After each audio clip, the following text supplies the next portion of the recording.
and opinions expressed on the Hard Time podcast are of the hosts and guests individually. The Hard Time podcast is for entertainment purposes only and is not affiliated with any entity, agency, or department. Human beings have thoughts and feelings that do not necessarily affect the professional performance of their duties. Ladies and gentlemen, the story you are about to hear is true. The names have been changed to protect the innocent.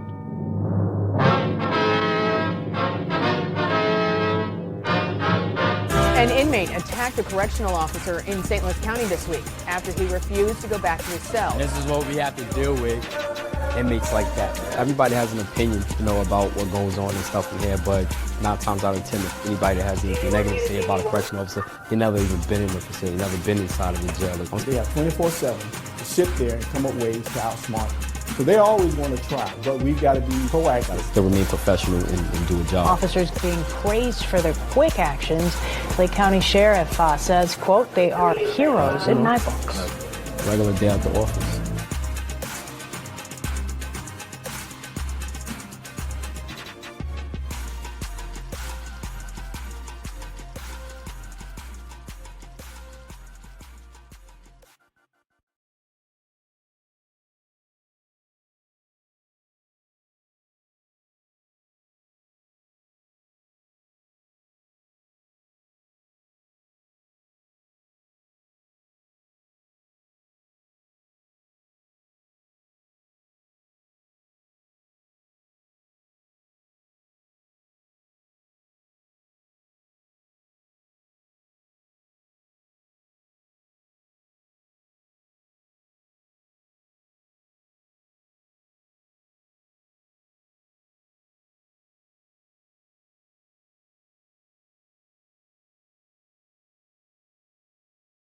There we go.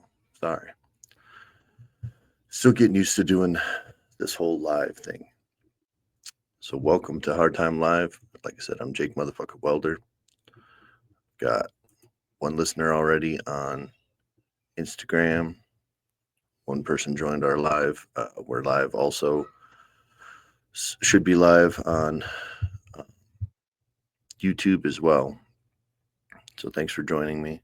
I have a few questions from a listener. This episode again brought to you by Shorty Rise. She provided a lot of the information for this live, and also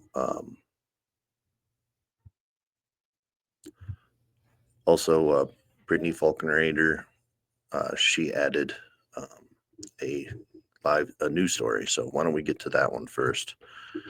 This one is: incarcerated person walks away from prison from Action Conservation Camp.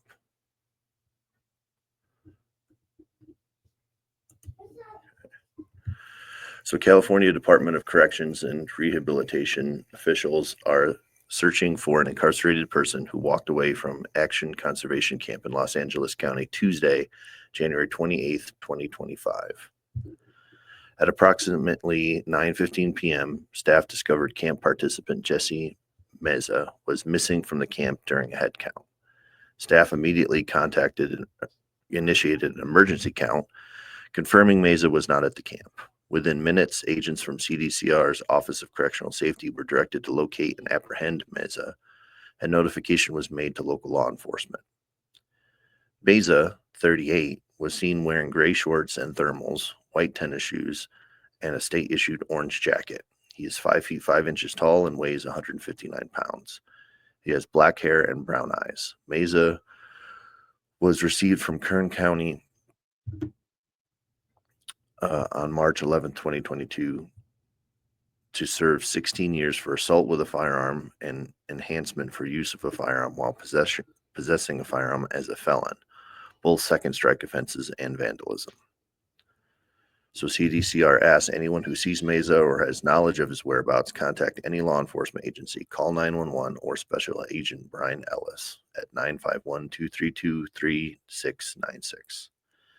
Since 1997, this is 99% of incarcerated people or inmates who have escaped or walked away from an adult institution, camp, or in-state contract bed or a community rehabilitative program placement have been apprehended. So they're hoping they can find this guy. He's got neck tattoos and a face tattoo, so fairly easily identifiable. But yeah, we just covered last week on Hard Time inmate firefighters, how that works for them, what they're and like one story from a firefighter, what he's doing and how it's given him something to look forward to the future. He's trying to get into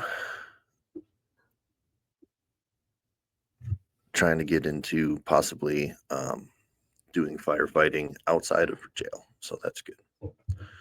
Range Blood, sorry, I went black there for a little while, but I'm glad you joined us. David J, thank you as well for giving me the updates. Just figuring out how all this stuff works. So I've done just a handful of lives. I need to do some practice lives or something so I can work out some of the kinks for you guys. I know Shorty Rides is probably she's probably listening at work. She said she won't be able to join us actively, but she sent a couple questions in for me. I'm gonna get on the right Instagram. Get off my personal one.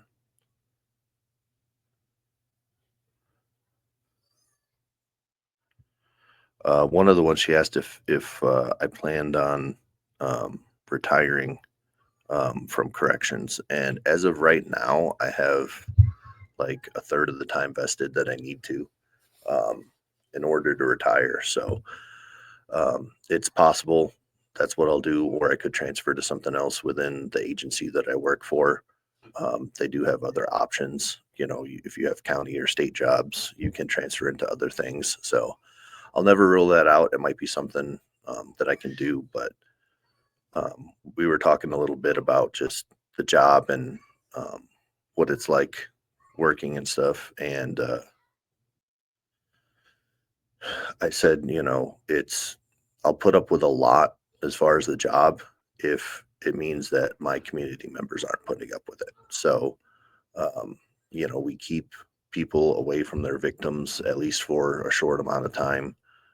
We keep people from, you know, burglarizing people in you know, my community or neighboring communities. We have contracts with a lot of other places throughout the state. So we have almost half of the state will send us incarcerated individuals, fucking inmates. So,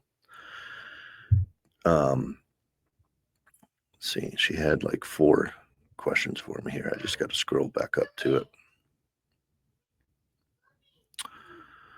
She asked how I handle stress at work. I think it's Gitmo. Gitmo has job openings, David J. That would be interesting. I hear Cuba's beautiful this time of year. I like their sandwiches. I know they have a lot of fast food and stuff on base, but as you can tell, I don't need any more fast food. So, or any home cooked food for that matter. But again, she asked about handling stress at work. I think most corrections officers that are doing it for any amount of time are good at compartmentalizing. You have to be able to put that kind of stuff aside while you're working on it. You know, it's easy to just say, let's just work on the problem. It might be stressful in the moment, but it's not something that you can get overwhelmed by. You have a job to do. So I think, you know, after the fact, I'm go back to my office after dealing with something, and yeah, I listen to podcasts or jump on Instagram and shitpost and sometimes do some research for a hard time in between phone calls and emails and all the problems that go along with the job. So it's a pretty mundane answer, but yeah. And my family for me is like a stress relief, getting out and spending time with my kids and stuff. Like, that's how I decompress from work. So, when I get home at 4 o'clock in the morning, they're sleeping. But like last night, I get home at 10 p.m. So they're up for a little bit so they can see me before they go to bed. So spending some time with my kids is a good way to decompress for me. Why did you want to work in this field? Was another question she had for me. It wasn't that I thought this was like the end all be all or something I was going to do forever, but when the job come up, I thought it was something I could potentially do. So I just ended up getting into it and turned out to really enjoy it. And as an officer, it's quite a bit different than working as a sergeant, which I actually enjoy more. Supervising and stuff. There's definitely parts of it that are difficult, but it makes the day more enjoyable. I feel like it's more impactful dealing with stuff because it just seems like I can affect a lot more change when it comes to stuff. I'm able to work directly with community members at times and offer solutions. I have a little bit more leeway in dealing with inmates, and then can try to be compassionate because I was wearing a different color shirt just a couple of years ago. So I try to remember that when dealing with officers, try not to be like the supervisors that gave me a really hard time coming up and stuff. And I will still work with some of them. Some of them were great, and I work even closer with them. So it's been an interesting journey, but it wasn't something that I was like getting into law enforcement was like a childhood dream or anything. It was just something that I applied for a couple jobs. I applied for adult, juvenile, and the fire department all at the same time, amongst a couple other jobs. And I was hoping actually to work like in a gun shop or something. That was like my number one goal when I moved out here. But that didn't end up working out, and now I'm here. How do you handle aggressive inmates? Well, it's like I tell people all the time. It's like you can be the thermometer or you can be the thermostat. So in dealing with them, there are times where you've already gone past, if they've already become violent, hurt somebody, or are actively trying to break something, then you just deal with it. You jump right in there, grab them, put them in a holding cell, and they're locked down. Or you might have to take them to another part of the facility, depending. So in those types of situations, you don't really have any choice. But if somebody's just getting aggressive, if somebody's just upset, that's when, you can come in and be calm and get the people that they're upset with out of the situation. And then I have the ability to, talk to them and try to bring the situation down, try to find out what's going on. So sorry, I'm just now realizing I need to click on these comments for you guys to let everybody on. So, but with a lot of the aggressive inmates, the majority of them, the biggest thing is we get a lot of gang members, and with them, it's all about respect. If you come and talk to them respectfully, and 9 times out of 10, they will respond well to that. And actually, they can be some of our better behaved inmates because they're usually in on really serious charges, and they know that, and they're trying to kind of get by without causing themselves from getting any new charges. So that works out well sometimes for us. I try to also make sure that I interact with the inmates and stuff, not just when it's a negative situation. I'm not running around so busy all the time. There's downtime where I can go visit a cell block and talk with them and joke around. And, most of them are like teenage boys, is the majority of the people that I deal with. So joking around with them a little bit about, um, you know, stuff that we can within reason, telling dad jokes and stuff, and finding out what their situation is when they're, I use it for intel gathering to find out um, what they've got going on personally in their lives that might trigger something later on, or where they're at in the legal system that might be causing them stress. When's your next court date? What are you expecting? Have they told you anything? Are they trying to get you out of here? Like going through all those kind of things with them. And I don't have time to sit down and play cards anymore, but I used to. But they told me I had to let them win once in a while or it was child abuse. So I've kind of cut back on playing cards with our fucking inmates, incarcerated persons. Do you get along well with the other officers? For the most part, there's always those situations where you end up where you have to. I was talking with one of the sergeants last night, and he had to give a write up to somebody because of a situation involving like suicide protocols, and so there's that tension when you have to write somebody up. There will be those type of times that you can't really be friends with everybody all the time, but generally speaking, I have a pretty good rapport with people. I was talking to one of the officers last night and dealing with somebody. This inmate has serious mental issues, and he was saying, and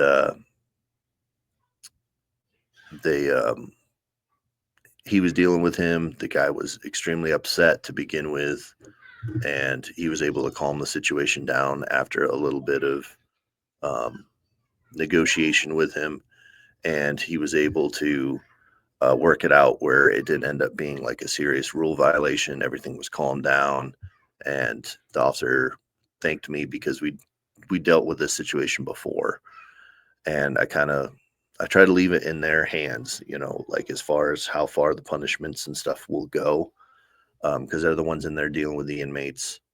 And he decided to give him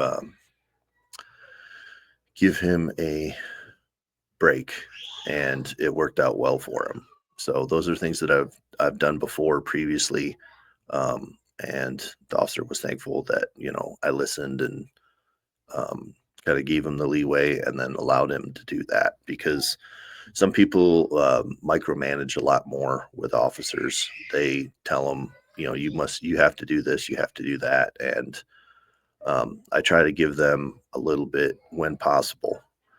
There are times where it's not possible. Where I said, absolutely, this situation, this has to happen. There's no question.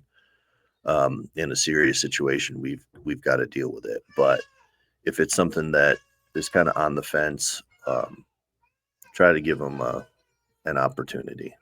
So sorry about the background noise, guys. I'm working on some solutions to get some more soundproofing for my space so that it's not echoing in here now. I got my closed-in soundproofing, but I got to get some soundproofing for like the door and stuff of my new office. So thank you for bearing with me.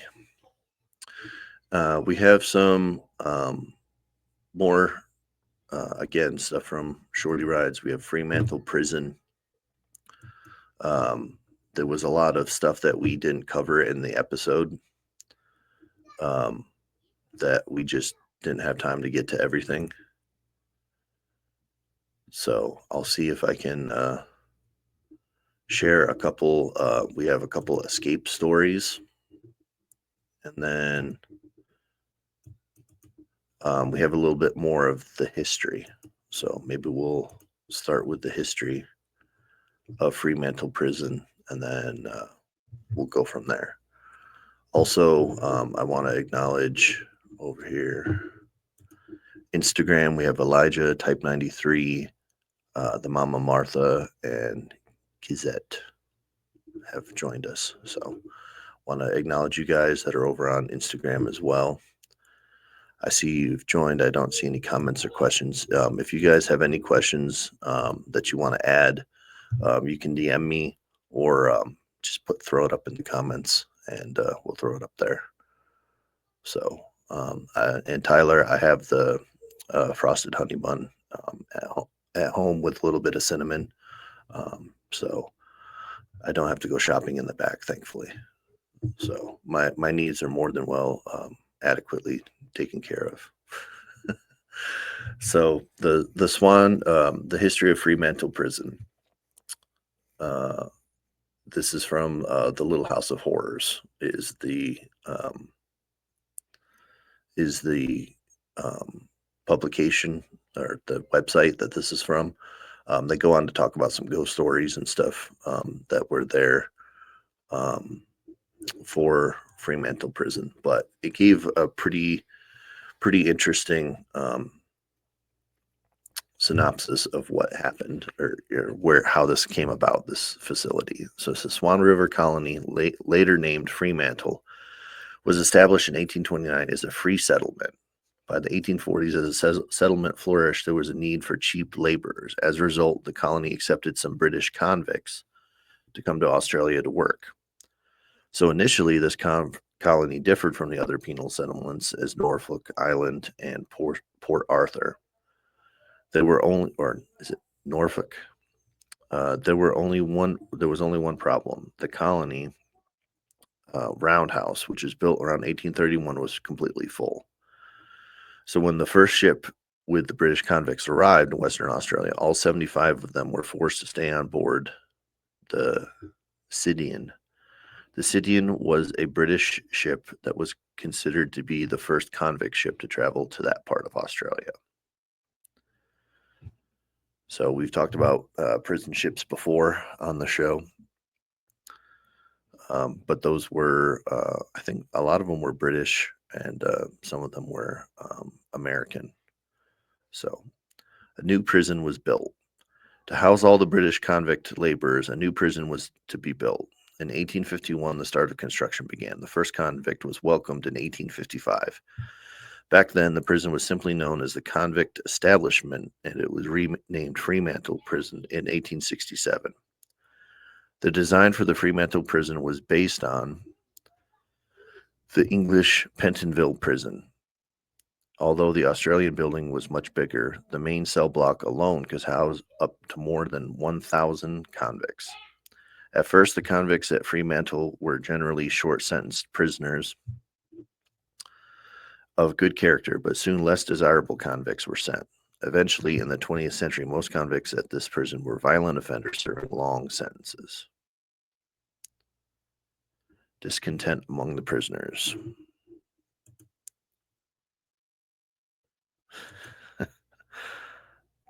Hi, Falconer, welcome.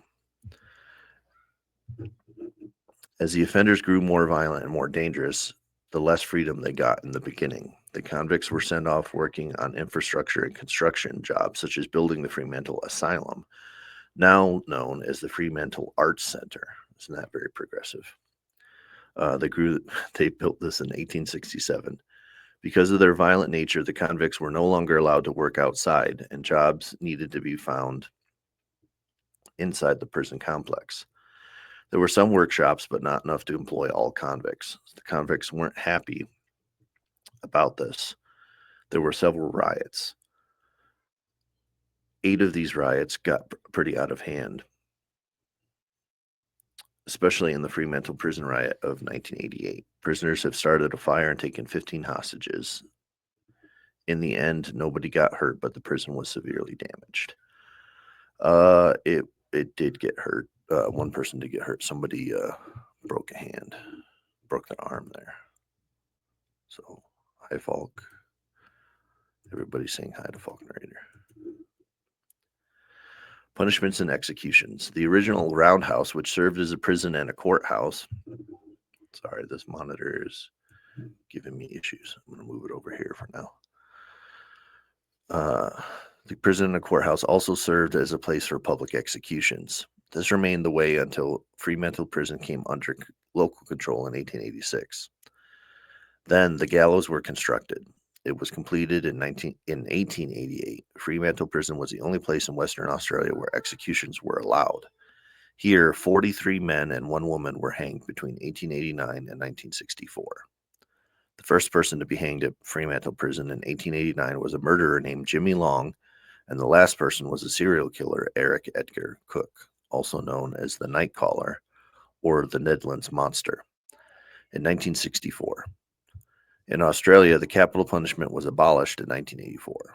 Punishments given at the prison were flogging until 1943, solitary confinement, and a restricted diet of bread and water.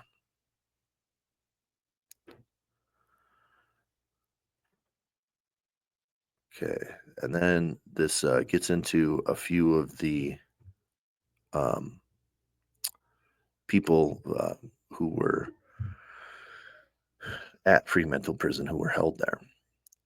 Governor Hampton. When John Hampton was appointed governor of the Western Australia in 1962, the convicts of Fremantle Prison faced a dark period. Governor Hampton was tyrannical and harsh, and this made him extremely unpopular with the colonists. If a prisoner attempted to escape, he demanded 100 lashes with the cat of 9 tails whip, up to 9 months in solitary confinement, starting with 30 days of bread and water diet. But that didn't stop the convicts. During the time that Hampton was governor, more than 90 convicts tried to escape prison. Some succeeded, most of them did not, but there was one man who seemed to enjoy shaming Hampton. His name was Moondyne Joe. So this inmate, Moondyne Joe, Joseph Bolio Johns, better known as Moondyne Joe, was a well-known Australian bushranger. In 1853, he was imprisoned at Fremantle Prison when the convict establishment, the convict establishment, for stealing a horse. He had 3 years to serve. He was set free, but he was sent to prison again in 1865 for stealing and killing an ox. This time, Governor Hampton was in charge of Moondyne. Joe escaped while working outside the same year.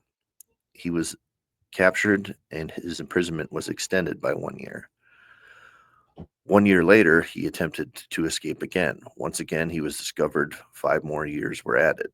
Governor Hampton was shamed by Joe's attempts, which were also picked up by the Perth and Fremantle newspapers. He ordered his son George to build a jail for Joe, from which it was made impossible to escape. But Moondyne Joe could not be stopped. Due to poor health condition, Joe was sent out breaking stones in the courtyard. The labor is tough, but the fresh air and the exercise were good for him. Joe was breaking stones every day of the week, and a huge pile grew. Soon he was able to hide from sight completely and was able to dig a hole in the prison wall with his pickaxe. He did it again, and this time he was a free man for 2 years, until he was caught stealing wine in the cellar of Houghton's vineyard. Joe was lucky, though. Governor Hampton had been replaced. In his absence, the new governor was a more forgiving man. Joe was given the ticket to leave in 1871 and was released in 1873. But his story continues later at Fremantle Asylum.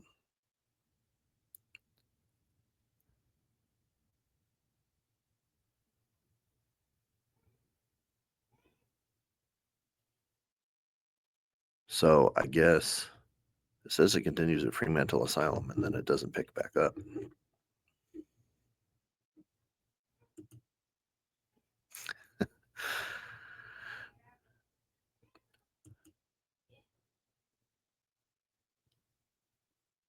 Bye, Marine's Blood.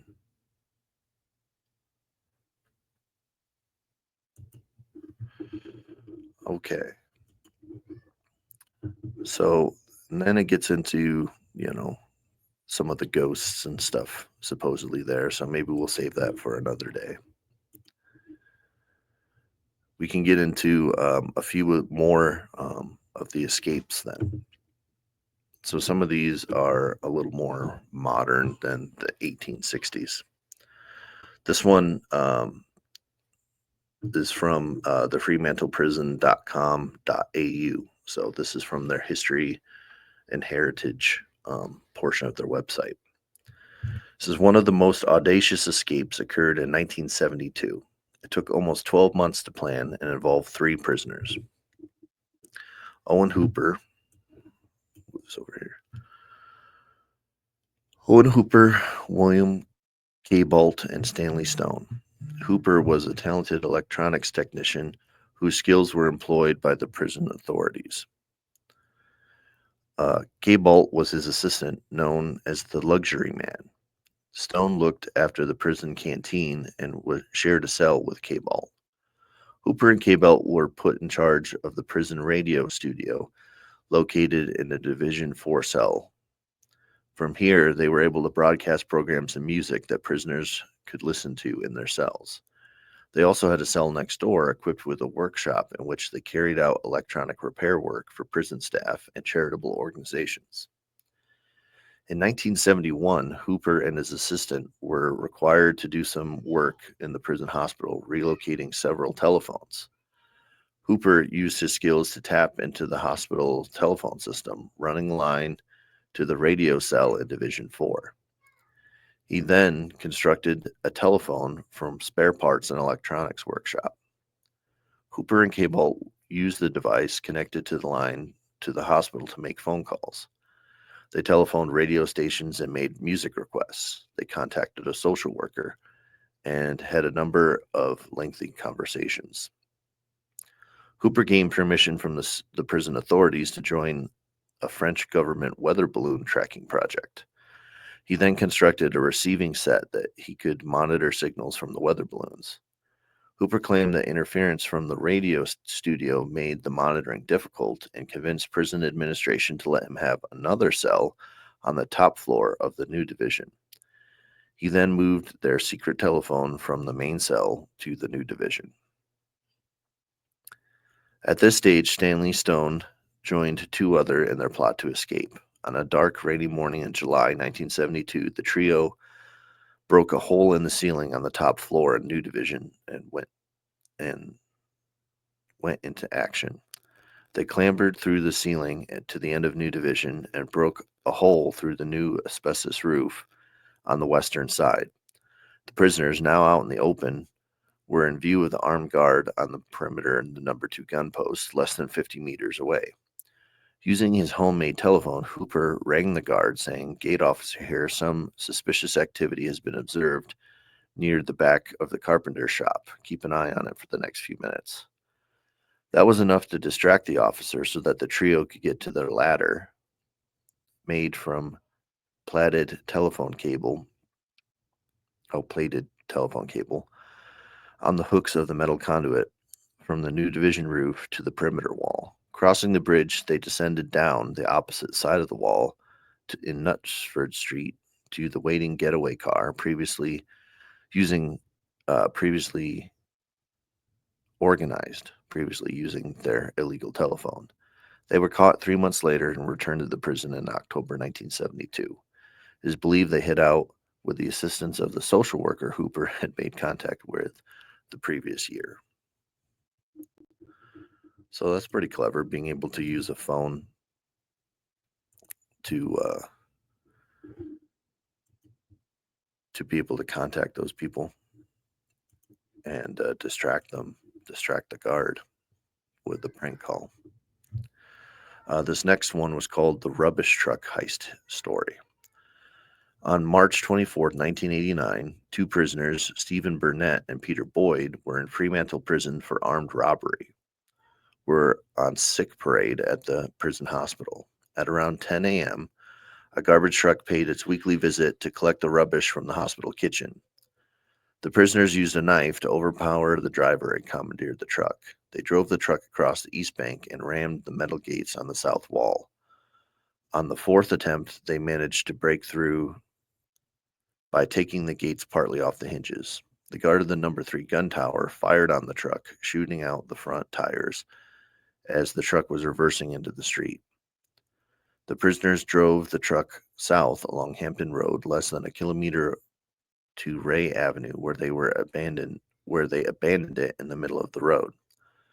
They then dragged a taxi driver from a cab outside of Beaconfield Hotel and continued south along Hampton Road, where a chase began involving several police cars and 3 police helicopters. Jeez, so they had a helicopter for each of them. At 10:45 a.m., they abandoned the cab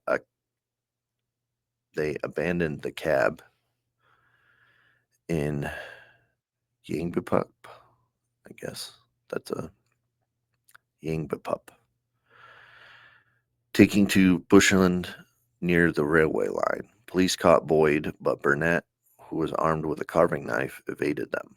Burnett ran into a nearby residence and menaced 2 male occupants with the 30-centimeter knife. Both men were ordered outside in their car, where one of them escaped and raised the alarm. Burnett drove away with the other man as hostage in the stolen car.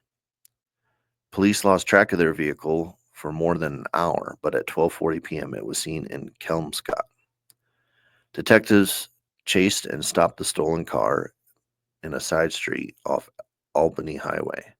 Abandoning the car and his hostage, Burnett ran to the nearby bush, but was captured within minutes. Boyd and Burnett were later returned to Fremantle Prison and later charged with a series of offenses related to their escape. Alterations were made as a result of the escape, including the addition of bollards, which we've covered before on this show, and steel ropes, both inside and outside the gates, and a cyclone mesh fence closing off part of the area, or like we would say, concertina wire or rolls of barbed wire. Yes, they are. The government is communistic in Michael Hendricks. They are communistic in Australia, for sure. I don't know how bad it was in 1989. I'm just commenting on the latest political stances of Australia. We have 2 more. Archie Butterley. Some prisoners led contradictory lives outside of the prison. Archie Butterley had an extensive criminal record, including convictions for manslaughter and armed robbery. In 1974, he robbed a Perth department store, and 3 years later, while on work release, he robbed a bank and injured customers. A violent and controlling personality, he had killed a man while a teenager in Victoria.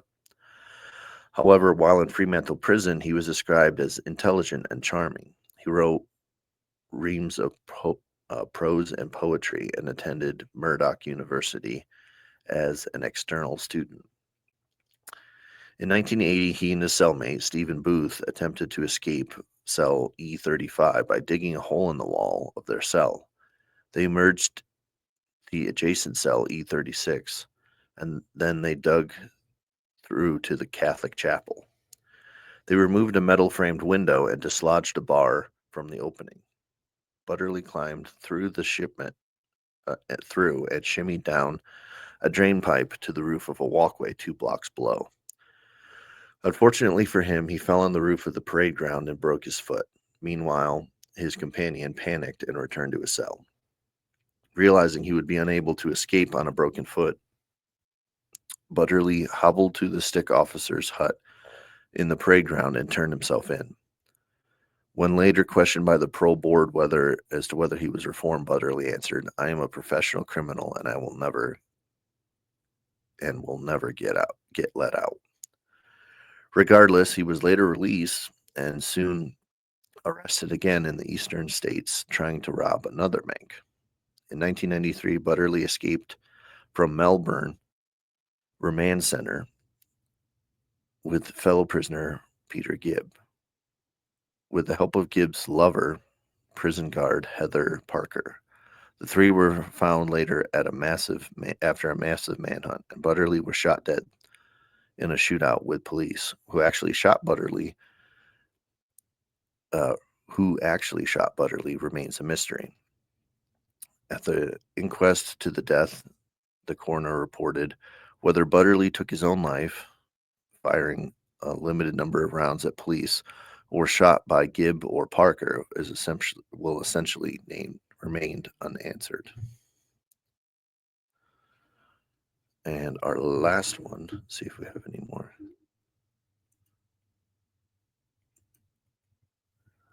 Fulcurator. Michael Hendricks. Okay.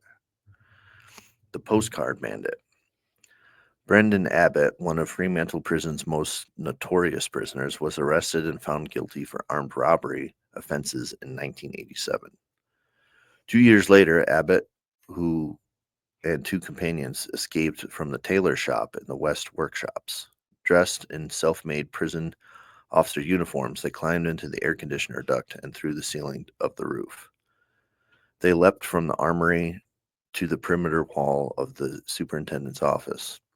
Abbott and Aaron Reynolds jumped successfully. The third prisoner fell and broke his leg, and was quickly recaptured.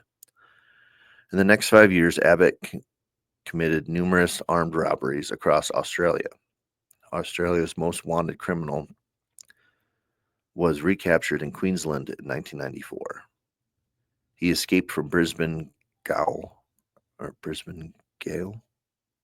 3 years later and remained on the run until a major police operation brought him in Darwin in 1998.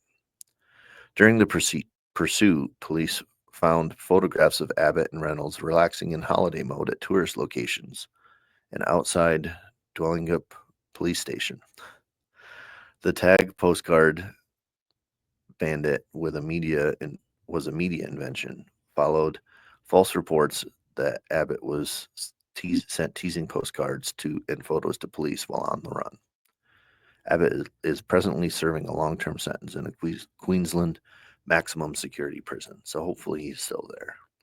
But that story was from 1994, so it's possible maybe Shorty Rides or some other people actually remember, because that was supposed to be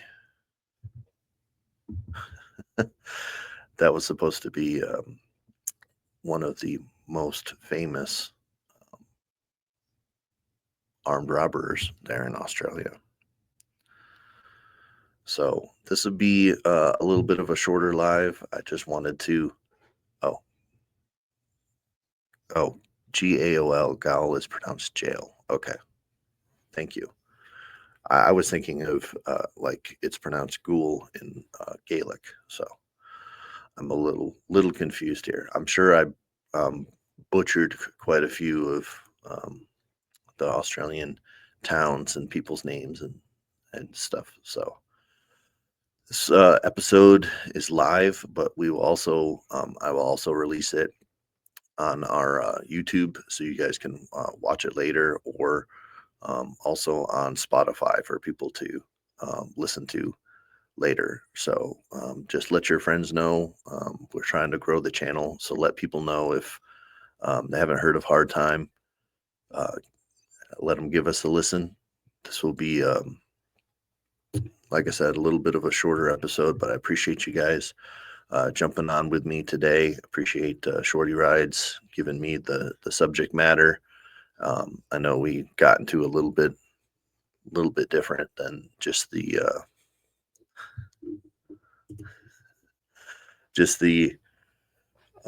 main stuff, but I appreciate y'all. Before I go, though, I would be remiss if I didn't do a Jake joke or two.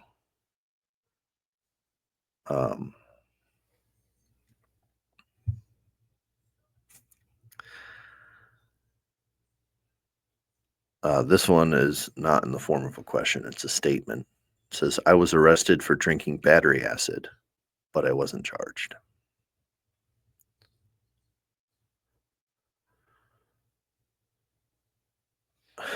Another one. That's a statement, so hard to ask John a question. So my wife likes it when I blow air on her when she's hot, but I'm not a fan.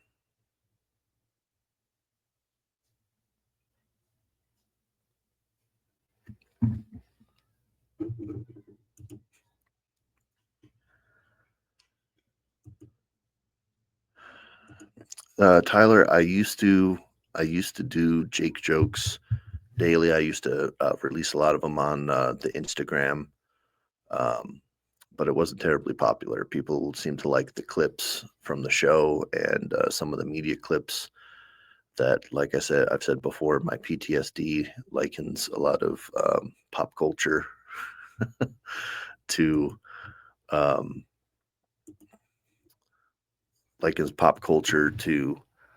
prison life, jails, and stuff like that. So, um, but I do try to share as many jokes as possible. And I'll share a few Jake jokes here. I once had a conversation with a dolphin. We just clicked.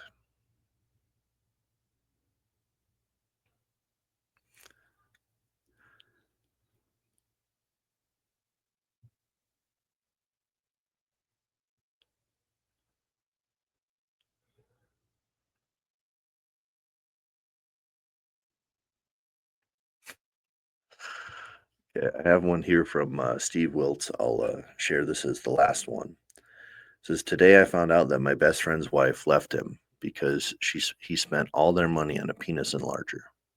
I guess she just couldn't take it any longer. Okay. Um, Strange saying these jokes out into the ether just with your printed, just with your comments as reactions. But hopefully you all enjoyed some of those Jake jokes. I enjoyed spending some time with you here on a Thursday afternoon. Maybe I'll do this.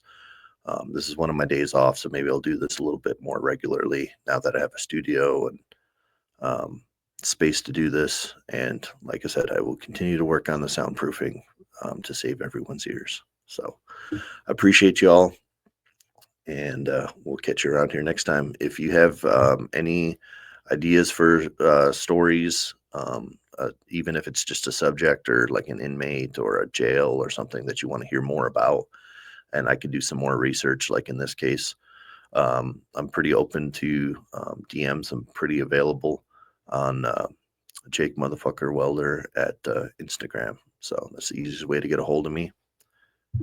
And appreciate you guys. I'm glad you all enjoyed it, and we'll catch you next time.